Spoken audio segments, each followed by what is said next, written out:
Welcome in everyone to GDT Live here on a Monday, and we are welcomed by Brent Wallace from the Coming In Hot podcast and a reporter for the Ottawa Senators.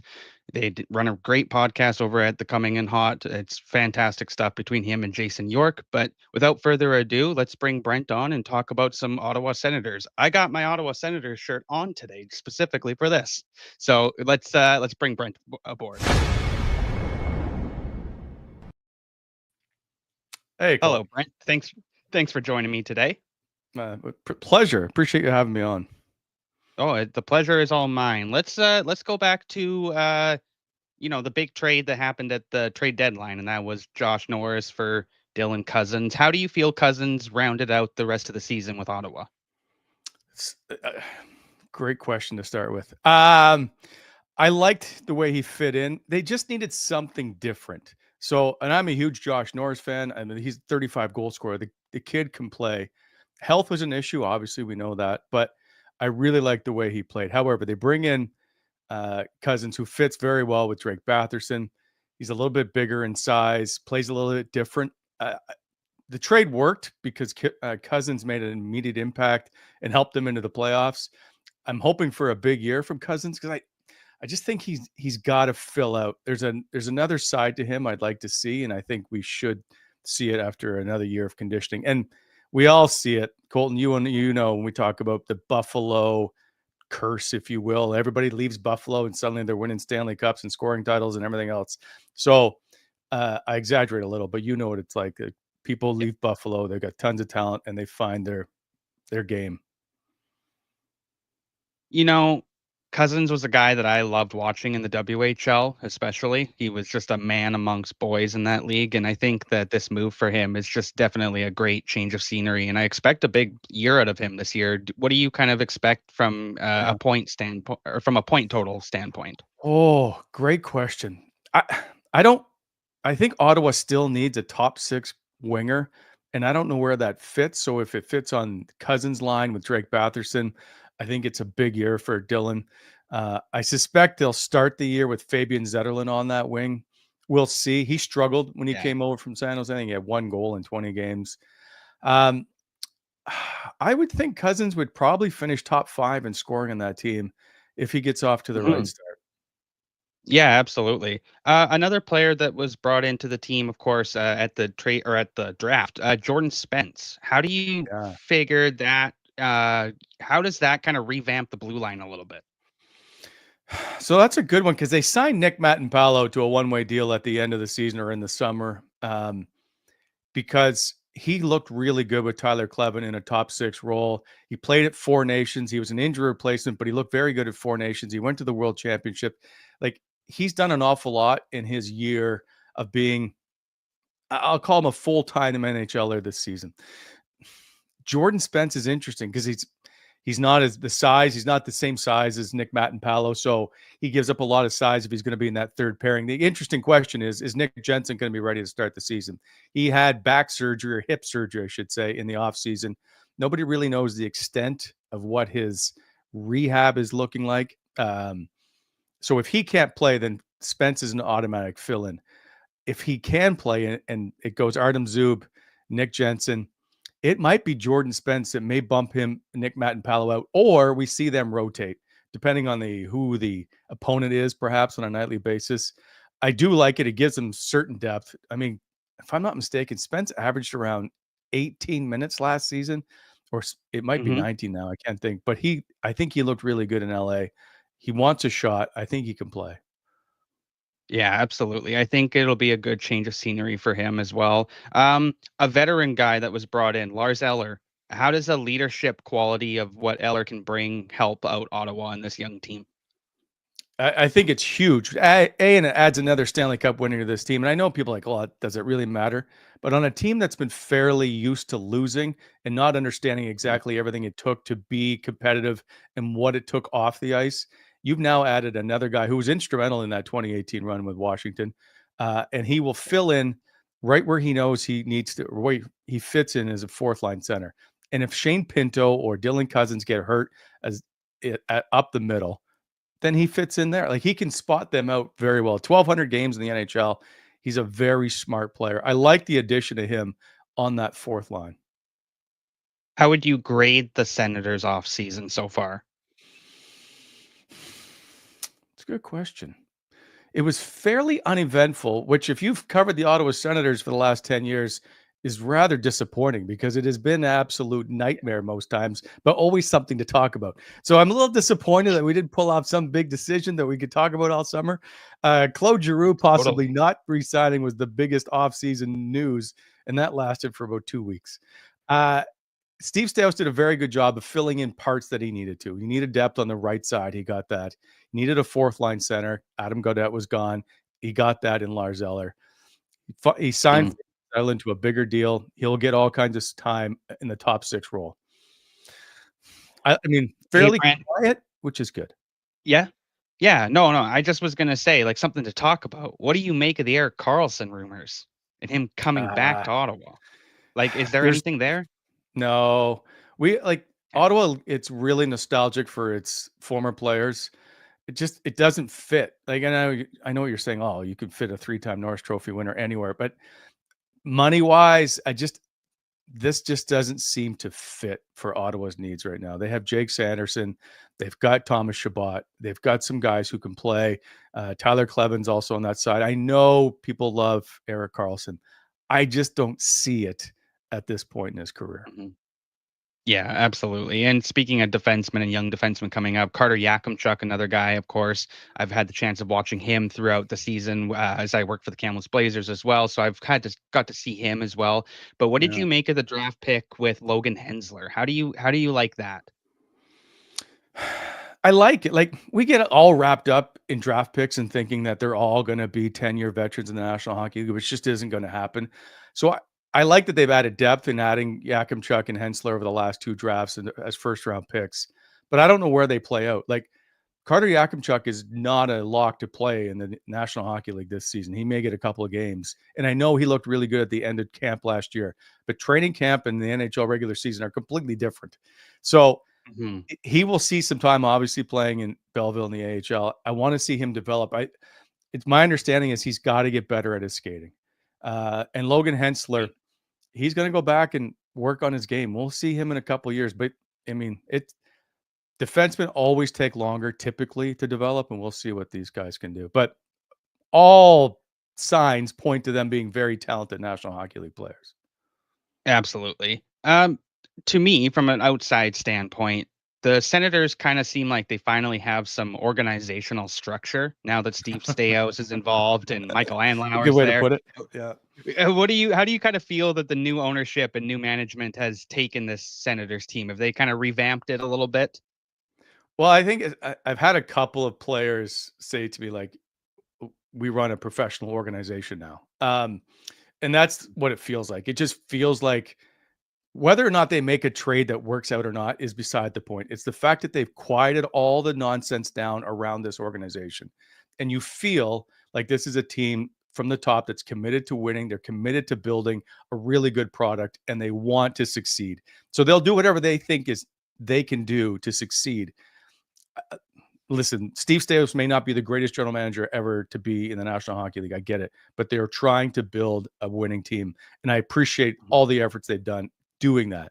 So I don't know how the team will like. I don't know if they're a playoff team this year. They should be, but who knows with injuries? Who knows if I don't know.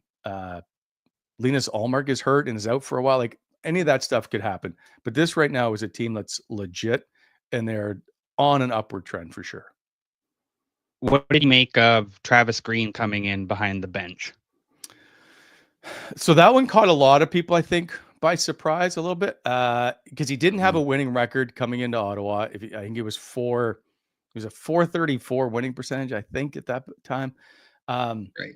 But once you get to know him and you understand what happened to Vancouver, and it was kind of like being in Ottawa, or it was just a little bit nonsensical for a while, you understand that this guy is actually understands what he needs to do to win, and he doesn't care what you think about him from the past. He just wants to win at hockey.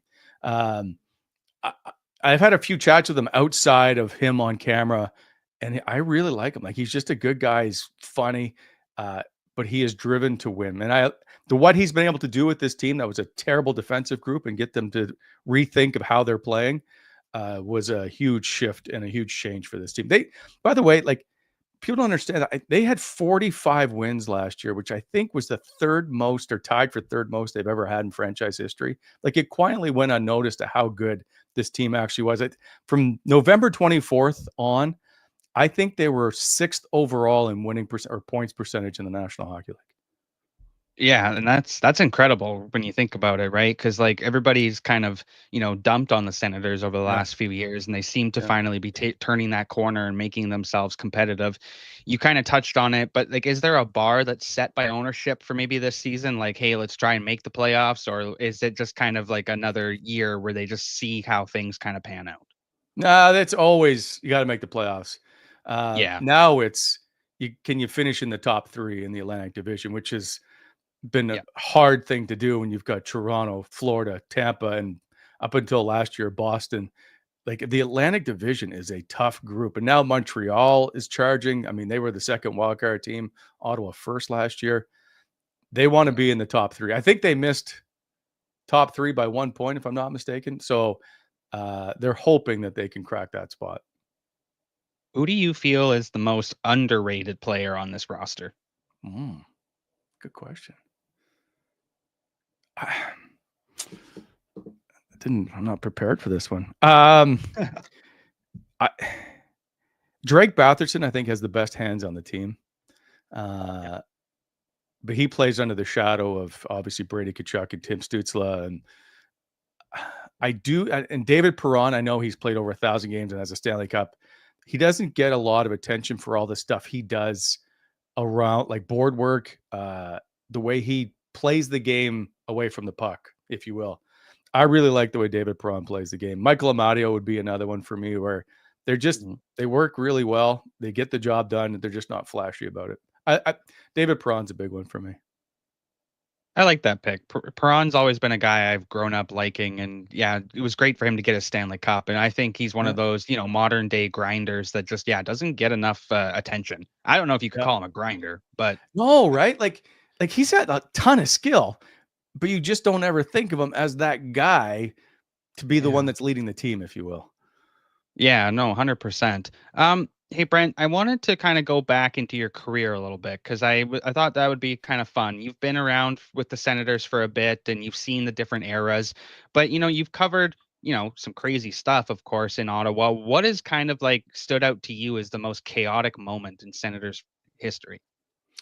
Oh, that one's pretty easy.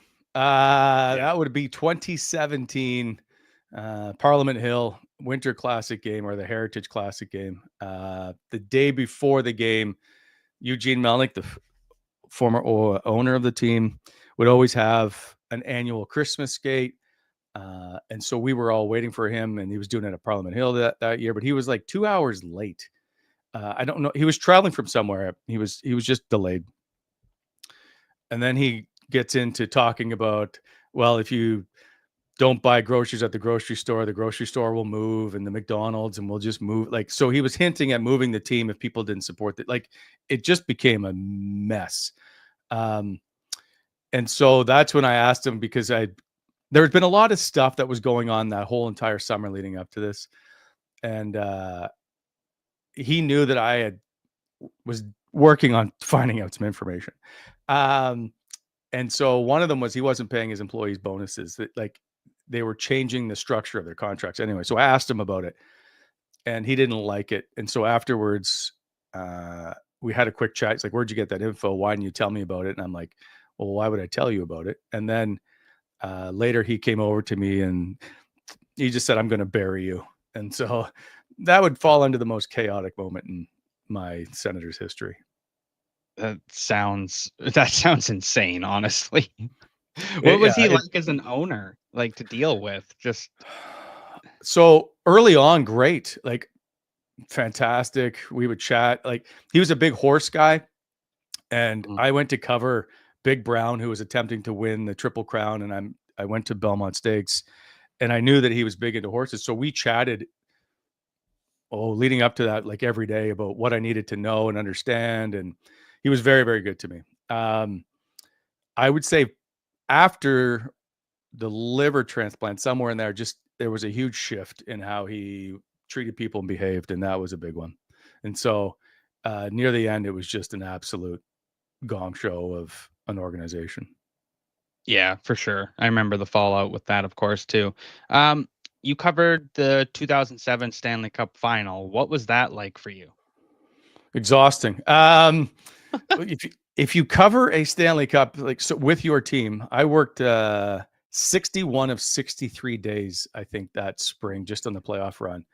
And so when you get to the cup final, you're like, okay, please just don't go 7. And by the way, it's Anaheim to Ottawa. So the flights are long and you're back and forth, and there was just a lot of travel involved. But fun, like I mean, I had done other Stanley Cup finals before since I think I started in 2001 covering cup finals. But I was never as invested when it's your team and you've covered them all all Mhm. season long and since 1998. It was fun to be around. It was just there was so much more going on that you don't really know what's going on because you're in the middle of it at the time. When you sit back and you can appreciate it years later for sure. What was kind of like the most polarizing thing about that team and how they were able to get themselves to the cup final?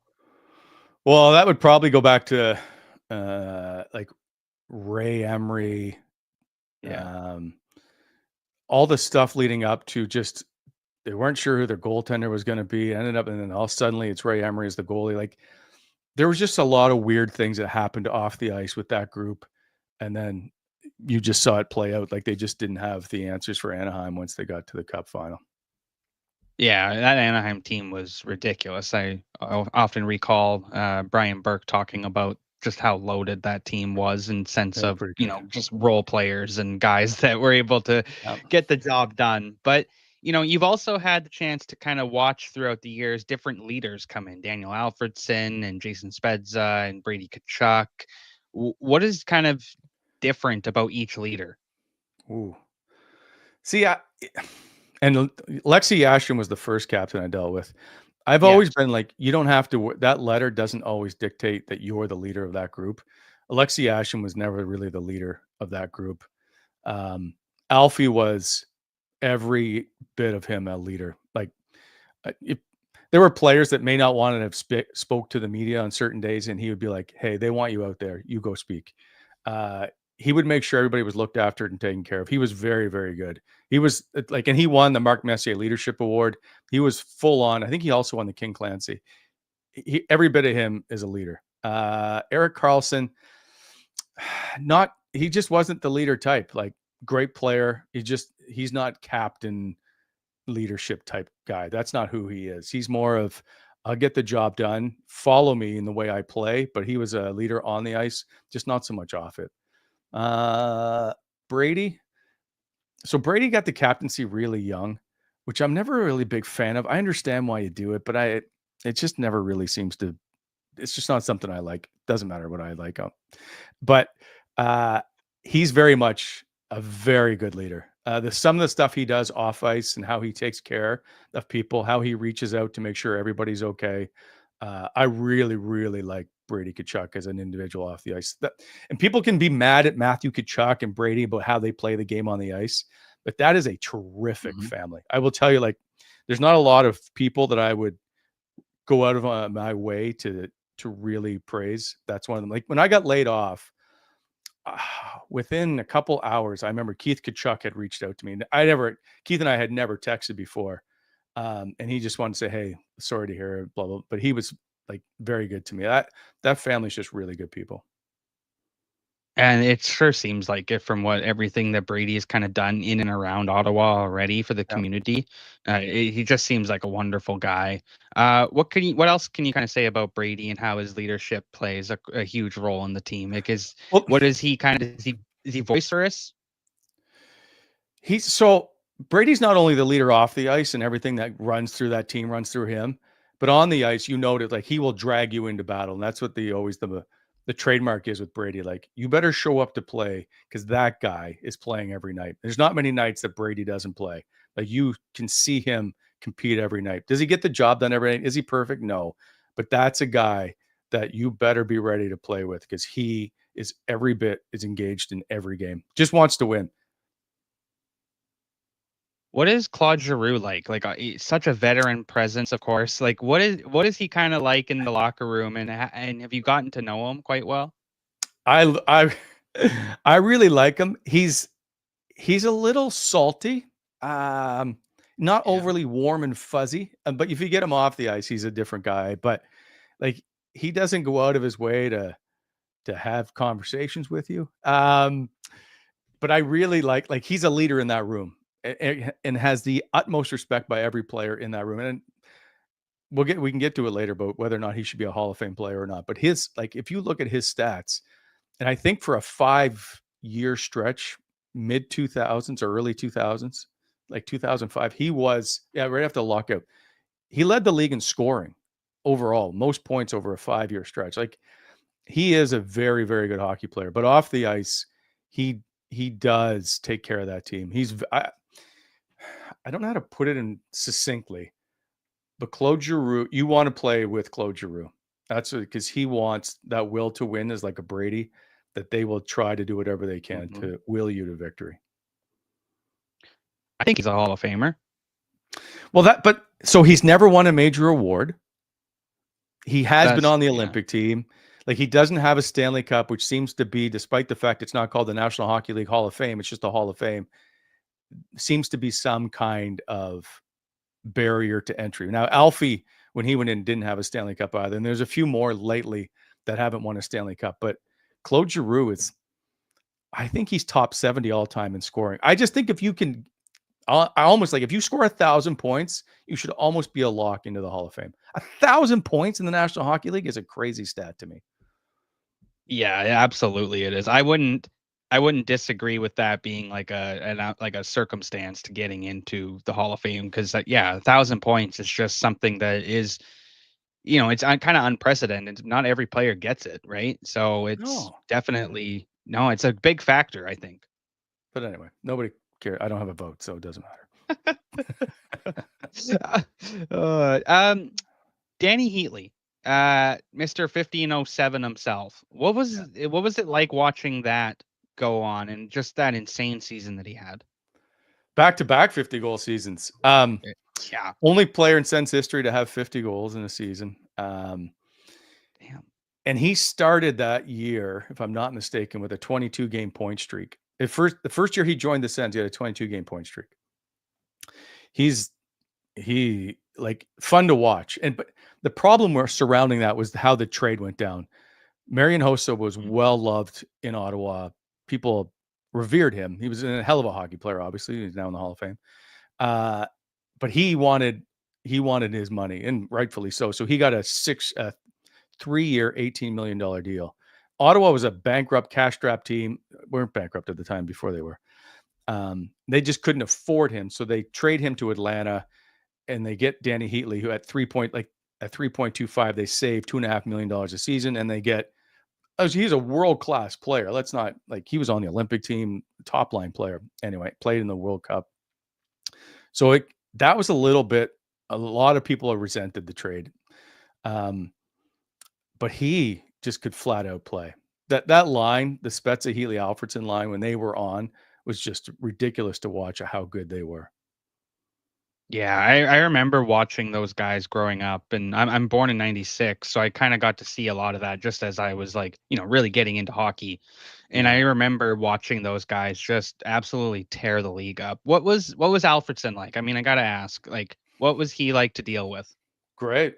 Yeah. Yeah. I mean, and Alfie and I started covering the team in 98 and he was already here. So we've known each other over 25 years. Yeah. And we still chat to this day. We see each other. I know obviously chat because he's on the ice as an assistant coach, but in the summers or whatever, we run into each other. Um, he's just a he's just a good human. That whole family was. His Mhm. brother played for the Ottawa 67s in 99, won the Mem Cup. And so I got to know that family actually pretty well. We went to Sweden. I've hung out and I've interviewed the parents on camera. And so just overall in general, like Alfie's just he's like an older Brady Tkachuk, just a good human being. Runs a lot of charities, does a ton of work for this community. Has made Ottawa his home. I he's a hell of a player, much better person off the ice. What was it like in Ottawa when he left? Hmm. It was like, what the hell just happened? Like, Yeah. is this what? So that one's like will always go down as one of the craziest things that should never have happened. However, that was one of those Eugene Melnick moments, and he wasn't going to pay Alfie, and Alfie thought he should be getting like $5 million a year because of all the times that he took less money to play in Ottawa. And Eugene's like, nope. And so Alfie had a chance to go play in Detroit, play with some great Swedish players that obviously had a chance to win a cup. Sort of. I mean, obviously they didn't do it, but they gave him an Mhm. opportunity. And he loved playing in Detroit. It's just it never made sense. And even when you like see that jersey of him wearing a Detroit Red Wing jersey, never made any sense. It's one of those things that just looks like, what's Yeah. wrong with this? Yeah, not a big fan. That was just a weird time. Like, the guy that's been here for like 15 years is now playing in Detroit because of money. Should never have happened. Yeah, I agree. Like, I still remember the day he left from an outsider perspective, and I still remember Yeah. being shocked. Like, just like, why would this happen? Why would he leave Ottawa? But makes And sense. so in Ottawa, everybody, well, Sens fans know July 5th is the day. Everybody just, Yeah. you don't, if you say July 5th and Alfie, you'll know exactly what happened. Oh gosh. So speaking of Melnick, like how we kind of touched on this, but like how different is the culture in Ottawa now from the Melnick era to right now? Does it feel different? Oh, God, does it feel different? It's completely Yeah. different.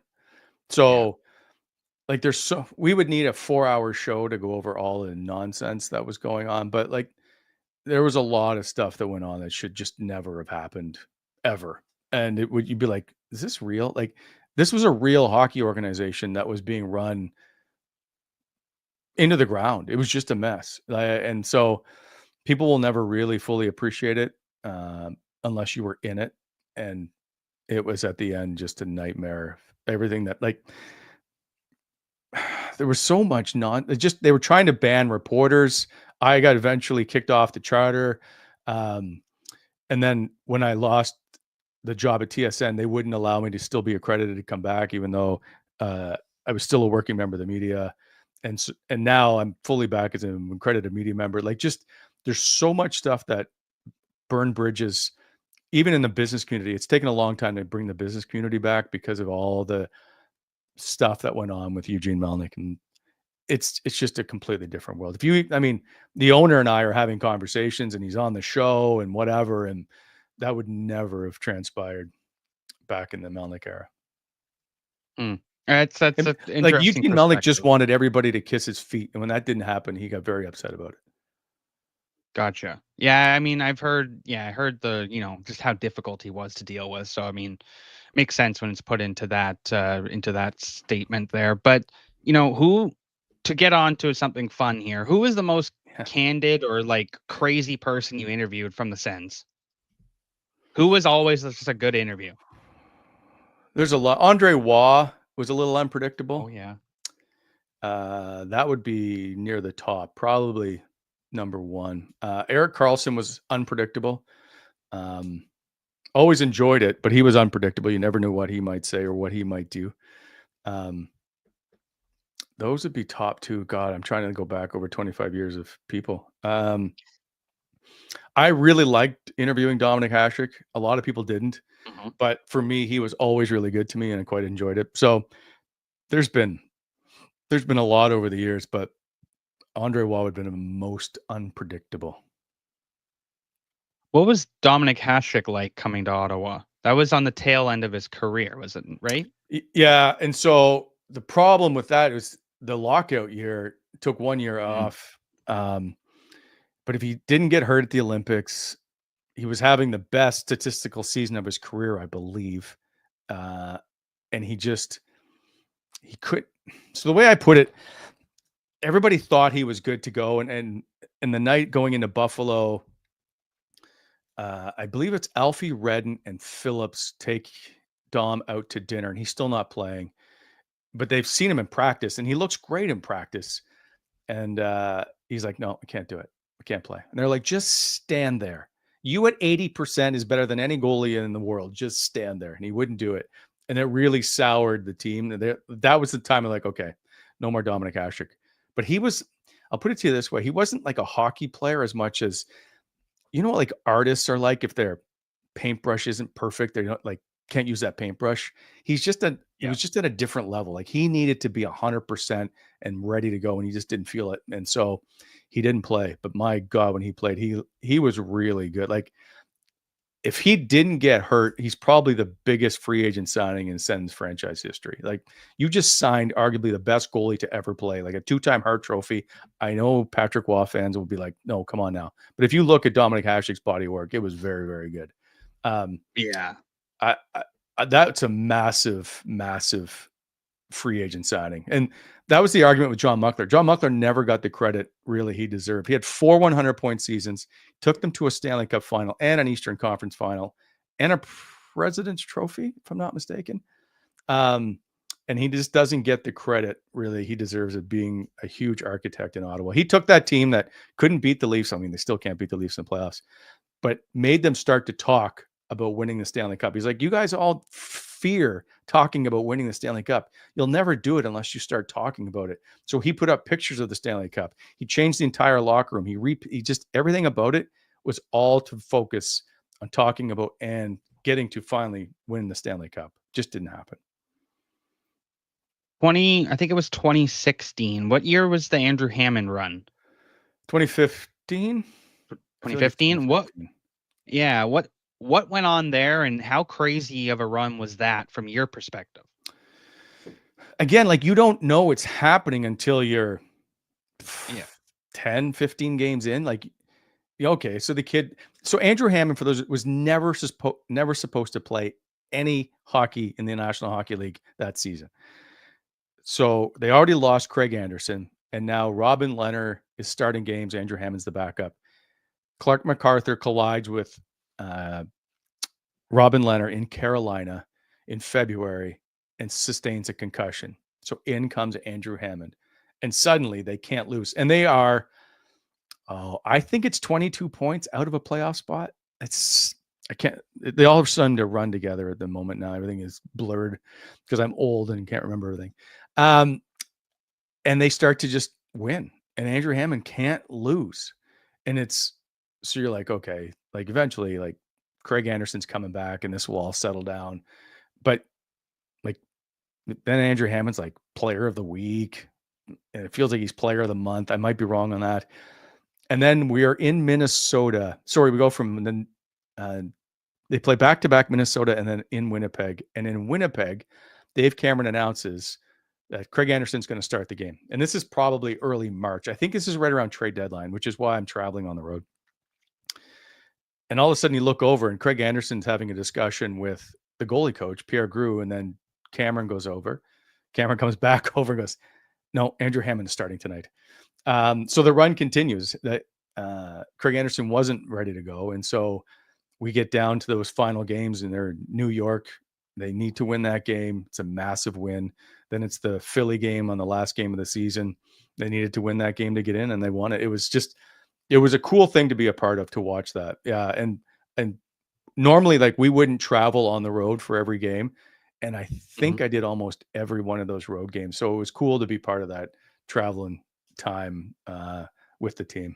Hammond, I still talk to Andrew Hammond to this day. Just a really good guy. Does he still have that? Did he get a McDonald's sponsorship? So, yeah. So he was always really good friends with the people that owned, I think 3 or 4 McDonald's in the Ottawa area, the Bergeron family. And Oh yeah. so they gave him a gold McDonald's card, which is supposed to have been like free McDonald's for a lifetime. But then he's like, I think it's $1,000. He goes, I've actually never used it, so I wouldn't know. But it's framed and it's in his garage, I think.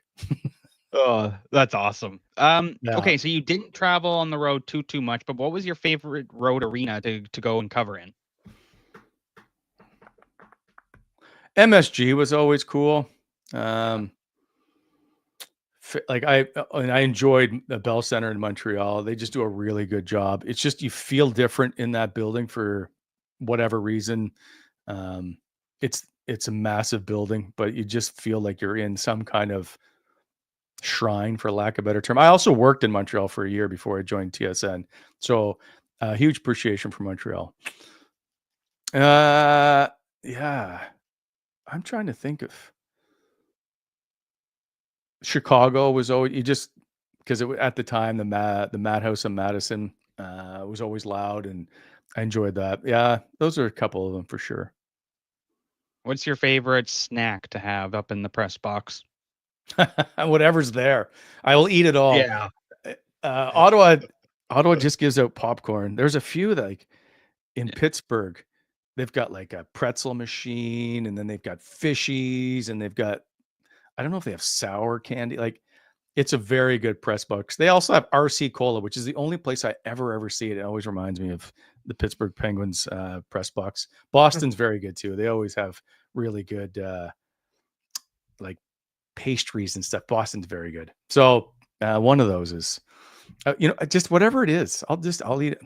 Media members never turn down a meal. Trust me. Yes, that's true. That is true. I know that for a fact from the Blazers. Uh, Who's the most quotable player on the Sens roster from this year?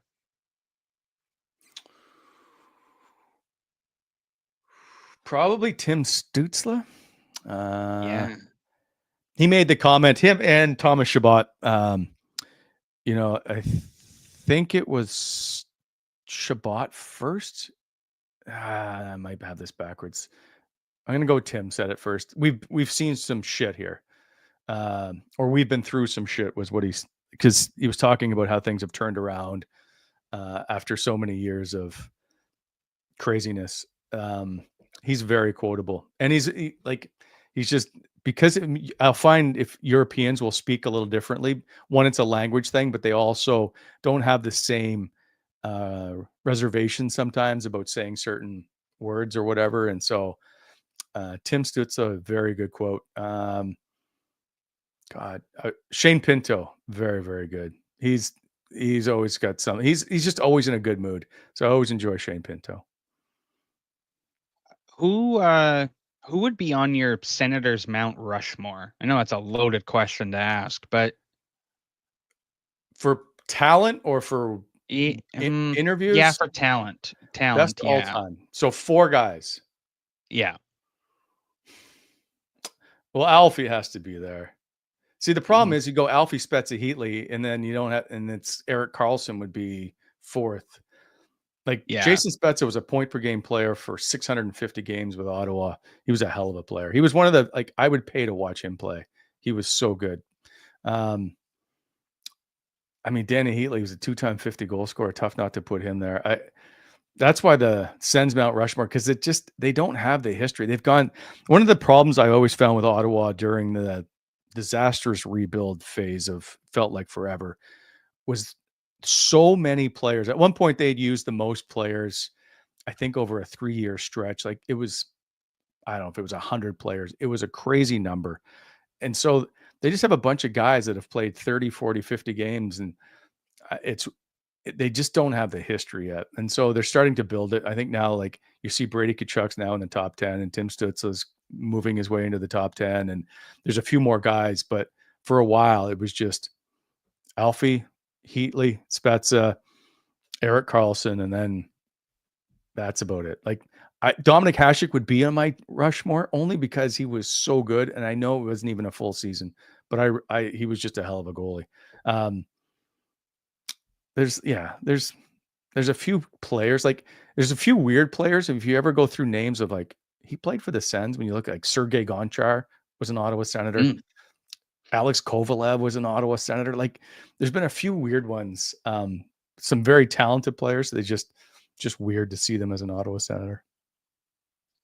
Where does Chris Neil fit in for you all time with the Senators? Is he like he's obvious for me? He's a legend. Like I loved Yeah, Chris Neil yeah. watching him and got his jersey retired. And I know there was a lot of critique about him getting his jersey retired. But what did you make of all of that? So the problem with that whole same thing with the Dustin Brown statue in LA. Yes. If you're not part of that community, you don't really understand what those players mean to that community. So Hmm. Ottawa's a like I don't have that much of an issue with Chris Neil's jersey being retired. He was a hell of a player who, on and off the ice, like he did a lot of stuff for Ottawa in the community, huge community builders, continues to be. Um, but he redefined that role where you had to be a player and you had to be a fighter. Like if you couldn't play in that time right after the lockout, you weren't going to be in the National Hockey League. Chris Neil was a legit third line player in the National Hockey League, who could also fight with anybody, and he would do anything to stick up for a teammate. They loved him in Ottawa. If you can see the Ranger series 2017, they're being manhandled. Eric Carlson, Eric Carlson is being run all the time, and they finally Guy Boucher relents after being told by Kyle Turris, I think Chris Phillips, like, you have to play Chris Neil. And he went out and settled that group down. Like he put Tanner Glass into the boards, and everything seemed to quiet down after that. He's just a hell of a player. Oh, you mentioned Chris That's a tough Phillips guy too. to play over 1,000 games in the National Hockey League. That's a Yes. remarkable statistic. Yeah, and my whole thing too, I remember just like reading a lot of people just critiquing it, right? And my whole thing was like exactly how you just explained it. You don't understand the value that he has to Ottawa and what Yeah. he contributed for the Senators and for that community. That's why he's getting his jersey retired. Right. Like I I don't know. Like I know who Dustin Brown is. I know he won a cup. I know he's the captain for. Like I know, but a statue to me it seems crazy. But I'm not in LA, so it doesn't really matter. Like go ahead, build your statue. Why not celebrate as many players as you can, past and present? That's the only like yeah, celebrate anybody you want and do whatever you want in your community if that's what makes sense to you. yeah, absolutely. Favorite Senators jersey of all time? Colton, that's a good one. I'm a partial to the black. I'm trying to remember the era, but like 2005, 2007, the Senegoth one with it's heavy. It's got gold around the bottom. With like I have it hanging in my closet, but that's the black one from that era would probably be my favorite. I do like the Heritage Classic, the ones they Hmm. wore in Vancouver with the O. That's a good one too. But for regular season, I would probably the black one. Do you have a favorite jersey outside of Ottawa? NHL. Yeah, I like Seattle. I like and I like yeah. Vegas. Vegas is just a different animal to me, and everything they've done, it just seems different. And I love what they do, and their marketing is fantastic. That jersey is different from anything else you'll see in the National Hockey League. I do like the Vegas jersey. Yeah, I agree. It's The definitely Tampa different. Bolts one to me is a little. Mm. I think that's pretty cool. Um, and there's some third jerseys that aren't bad. There's also some thirds that are terrible. And I tell you if I can't think of them at the time, but uh, there's like there's some cool jerseys. I do like the Dallas one that's glows in the Yeah. dark. Yes. That's pretty cool. That one is really cool. Yeah. Yeah. Are you a big OHL guy? Like CHL guy? So not grew up. I covered the Halifax Mooseheads' first season ever when I worked in Halifax. So I'm more of an East Coast guy, but I have covered the 67s for years here in Okay. Ottawa. Yeah. And I have some family friends, my kids' friends now who play in the O. So Okay. if I had to pick an OHL team, I would go with Ottawa. That's good. I like that. Oh, it's too bad Dayton's not here, my co-host. He's from the Halifax area and is a massive Mooseheads fan. So Ah, this he would have loved to chat you up about some of yeah. that beginning days. Etienne Drapeau, the very first ever draft pick, but no one will ever remember this. Clem Jodouin was their first coach. So funny story because of that. When Clem knew me, Clem got the assistant coaching job in Montreal. I think the same year I did when I went to Montreal, which was 1997. And so he took me in for a tour of all everything from the Habs, like into the back, and he was so good to me. It's just you build those relationships. Always chatted with Clem anytime we saw each other on the road somewhere. That's awesome. Uh, one last one for me, kind of like, did you work in the TSN newsroom? Yeah, yeah. I So was the what? only regular reporter that anchored SportsCenter. Right. Okay. Because I recall you anchoring Sports Center a few times when Yeah, I remember watching that. So what's the craziest moment that's happened there that you can talk about? it's a good question. I don't know. Yeah. I'd have to think of that. It's there's never too many things that are crazy. It's pretty well run. Yeah. Yeah, there was like the only time I can remember that I was ever really super angry was we'd have to do updates into like football games or hockey games or whatever that were on the broadcast, Sports Center updates. And so you go down to Studio 6 and you're off on the side. And just as I get down there, because you already have your script in your hand and whatever, and you're ready to go, the producer goes, "We're going to whatever." And I'm like, "But I don't have a script. Like, I don't know what you're talking about." And this is just, I've got like 30 seconds. And he still ran the video. And I'm like, I don't know what's happening right now. So I just remember I'm like, "What are you doing? Like, I told you I didn't have the script." And he's like, yeah, I guess I shouldn't have run it. You think? So that's probably the one that angered me the most. But yeah, not a lot of craziness. No. What was your favorite moment about working there? You got that? Uh, Anchoring with Darren Detition. He was one of the Yeah. first guys I hosted with, and he was just he's very intimidating. So if you don't know Darren, he's a big burly guy. Like if you may be intimidated just to see him, but he is the big lovable bear, if you will. He was a very good, wholehearted, well liked individual. Was always in a good mood. Um, and I was nervous. I'm like, I'm anchoring Sports Center. Like I didn't see this on my bingo card a few years ago. So I would ask him like, "Hey, can you take a look at these leads and read them over and see if they're okay?" I mean, he would always be appreciative. He was always very good with his time. He just looked after me. So that was a big one for me of hosting the show with him. I realized at that moment, like I had all the scripts. I'm very OCD that way. You could tell him the show was starting and he'd be like, "Okay, I got it." And he wouldn't even look at the script. Like he was just really good at what he did. He was very, very good as a Sports Center anchor. If you got a chance to see him work. Yeah, he was one of my favorites for sure growing up and watching him. He was awesome. Yeah. What my last one here is oh, I think I just lost it. That's not good. You Um do the same thing I do in my show, by the way. I always go, "Hey, Tim, one last question." And it'll be like 19 questions later. I'll finally wrap it up, which becomes a I joke in the know. show. So I do it all It's the time. well, at least you understand. Yeah. Um Yeah. what were trade deadlines like around TSN? Oh, those Like, so you would start traveling possibly like a week before or whatever leading up to it, depending. I'm I'll get back to that question in a second. It just reminded me of it. I'm in Carolina. It's the morning of trade deadline, which is, as you know, the biggest day of TSN. It's like everything you do is for this.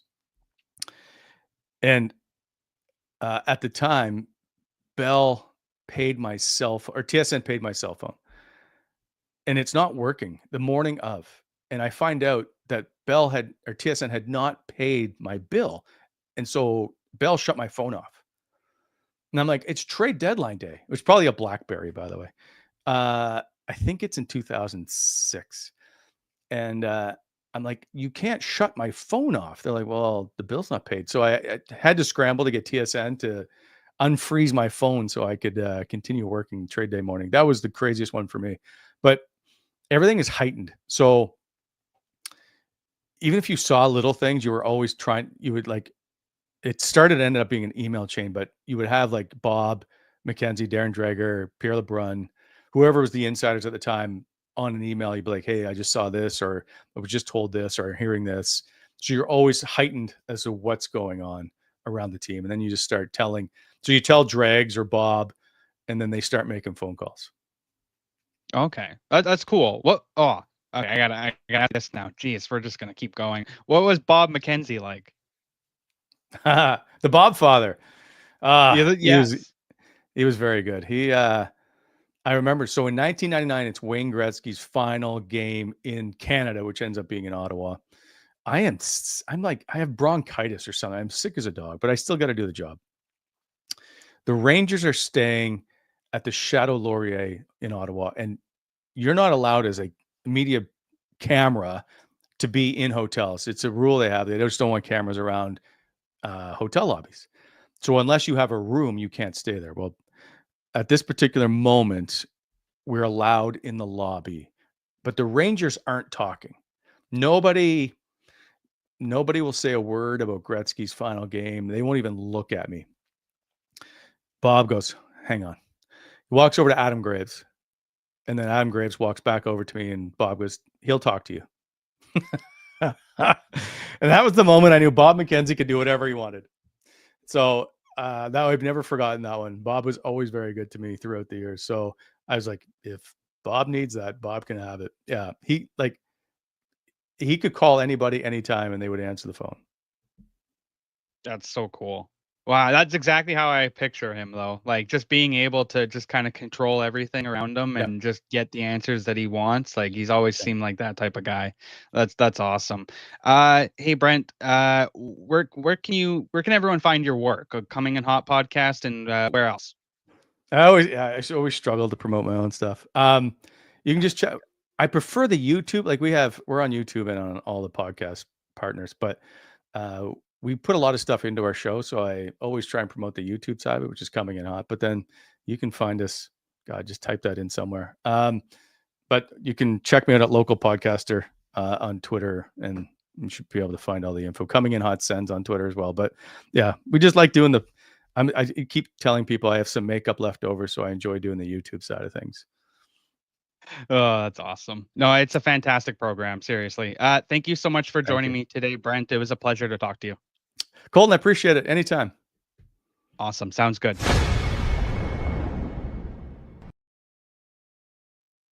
Oh, that was an awesome interview with Brent Wallace from the Coming in Hot podcast. So big thanks to him again, and everyone go check out the Coming in Hot podcast if you haven't already.